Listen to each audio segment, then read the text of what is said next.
देखो, posh act जो है उसका फुल फॉर्म है protection of women against sexual harassment act 2013। Vishakha guidelines के तहत इस एक्ट को बनाया गया था। विशाखा गाइडलाइंस क्या है? देखो, 1997 में सुप्रीम कोर्ट ने बनाया था विशाखा गाइडलाइन, जिसमें उन्होंने मैंडेटरी किया था कि कोई भी ऑर्गेनाइजेशन हो, पब्लिक ऑर्गेनाइजेशन हो या प्राइवेट सेक्टर का ऑर्गेनाइजेशन हो, उनको एक मैकेनिज़्म बनाना पड़ेगा ताकि उनके वहाँ काम करने वाली किसी भी महिला के साथ अगर यौन उत्पीड़न होता है, सेक्सुअल हरासमेंट होता है, तो वो कंप्लेंट कर सकें। ये था विशाखा गाइडलाइन, जिसको सुप्रीम कोर्ट ने बोला था मैंडेटरी करने के लिए। अब विशाखा गाइडलाइन क्यों आया था पहले ये जान लो, फिर पॉश एक्ट के बारे में हम डिटेल में देखेंगे। देखो, भवरी देवी नाम की एक महिला थी जो इंडियन सोशल वर्कर थी, ठीक है, राजस्थान से थी। इनका गैंग रेप हो गया था। क्यों हुआ था? अपनी ड्यूटी के टाइम पे इन्होंने एक बाल विवाह रोका था, ठीक है। 9 साल की एक बच्ची की शादी हो रही थी, तो इन्होंने रोका था। तो पनिशमेंट के तौर पे, सोशल पनिशमेंट के तौर पे शादी रोकने के कारण इनके साथ गैंग रेप हुआ, ठीक है। रामकरण गुज्जर और उनके 5 दोस्तों ने इनके साथ गैंग रेप किया, इनके ही हस्बैंड के सामने। इन्होंने कंप्लेंट फाइल करी, लेकिन जो एक्यूज्ड थे उनको छोड़ दिया गया ट्रायल कोर्ट के द्वारा, ठीक है, क्योंकि सभी लोग देखा जाए तो मिले हुए थे। जहाँ पर चाइल्ड मैरिज होता है, एक तरफ से देखा जाए तो उस गांव के सभी लोगों को ये चीज़ पता होती कि ये होता है और वो लोग इसमें मिले हुए होते हैं। जहाँ पर ये अभी भी होता है वहाँ की बातें मैं कर रही हूँ, ठीक है। भंवरी देवी राजस्थान सरकार के लिए वुमेन्स डेवलपमेंट प्रोग्राम में काम कर रही थी, ठीक है। ये एक सोशल वर्कर थी, मैंने पहले भी बताया। तो अपने प्रोग्राम के तहत ही ये अपनी ड्यूटी निभा रही थी, जिसमें ये महिलाओं के लिए काम कर रही थी, गर्ल्स के एजुकेशन के लिए काम कर रही थी, उनकी साफ़ सफाई के लिए काम कर रही थी, सैनिटाइजेशन के लिए काम कर रही थी, फीमेल फिटिसाइड के अगेंस्ट काम कर रही थी, इन्फेंटिसाइड के अगेंस्ट काम कर रही थी, दहेज प्रताड़ना के अगेंस्ट काम कर रही थी और चाइल्ड मैरिजेस के अगेंस्ट काम कर रही थी, ठीक है। तो अच्छे काम कर रही थी, पर इनको रोका गया क्योंकि वहाँ के लोग ये समझ रहे थे कि चाइल्ड मैरिज जो है वो एक हमारी प्रथा है, तो इसको ये रोक रही हैं, ठीक है।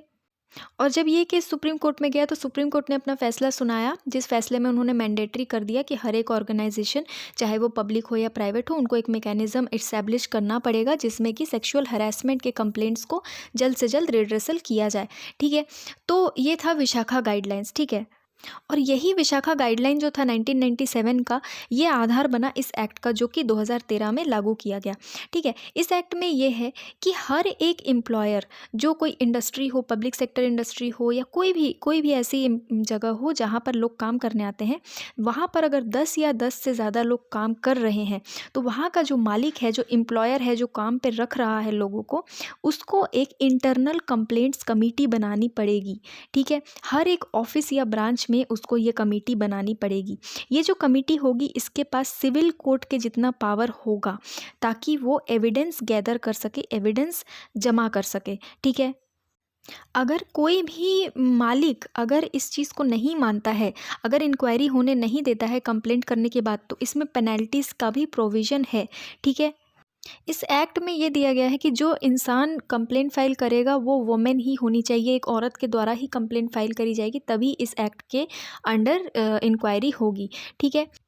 ये जो इंटरनल कमेटी बैठेगी, जो कि इंक्वायरी करेगी अगर कोई भी कंप्लेंट आता है सेक्सुअल हरासमेंट के खिलाफ, तो जब इंक्वायरी हो जाएगी तो अपना जो रिकमेंडेशन है वो एम्प्लॉयर को देगी, जो मालिक होगा उसको रिकमेंडेशन देगी कि ऐसी ऐसी बात है, हमने ये चीज़ फाइंड करी है, ये गिल्टी है, ठीक है, इसने ऐसा किया है और इसके तहत क्या पनिशमेंट होनी चाहिए, सारा कुछ एम्प्लॉयर को ये कमेटी बताएगी।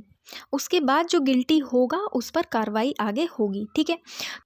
देखो, पॉश एक्ट के अंडर सेक्सुअल हरासमेंट को डिफाइन किया गया है किसी भी तरीके का फिजिकल एडवांस, ठीक है। फिजिकली अगर कोई भी इंसान, कहीं अगर कोई महिला काम कर रही है, तो उनको अगर कोई भी वहाँ का आदमी अगर परेशान करता है, उससे फिजिकल एडवांस लेता है या उसको बोलता है कि मेरे साथ पोर्न देखो, ठीक है, पोर्न दिखाता है, पोर्न फिल्म्स दिखाता है, उसके बाद उसको अगर सेक्सुअल फेवर्स के लिए बोलता है कि आप मेरे साथ सेक्स करो, मैं आपको ये काम दिलवा दूंगा या मैं आपका ये काम करवा दूंगा, सेक्सुअल फेवर्स अगर उससे मांगता है या किसी भी तरीके से उसको गलत मैसेज सेंड करता है, ठीक है, मैसेज वगैरह करता है, या उसकी बॉडी को लेकर कुछ गंदी बात करता है या कुछ भी ऐसा करता है जिससे जो सेक्सुअली बहुत ही गलत हो, ठीक है, किसी भी औरत को लेकर, वो अगर सेक्सुअल हरेसमेंट के अंडर आता हो, जैसे कि गलत तरीके से छूना, गंदी बातें करना, ठीक है, तो ये सब अगर वो करता है तो ये सेक्सुअल हरेसमेंट के अंडर आएगा और वो वुमेन जो है वो अपने कंपनी के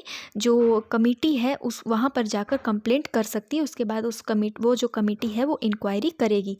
ठीक है, ये है पोश एक्ट।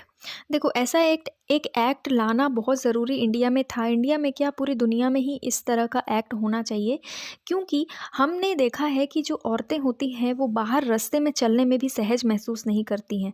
ठीक है, वो अगर किसी वर्क प्लेस पे जा रही है, वहाँ 4 लड़के काम कर रहे हैं तो वो डरने लगते हैं। अगर वो अकेली लड़की है तो वो डरने लगेगी कि मेरे साथ कुछ गलत हो गया तो मैं कहाँ जाऊँगी।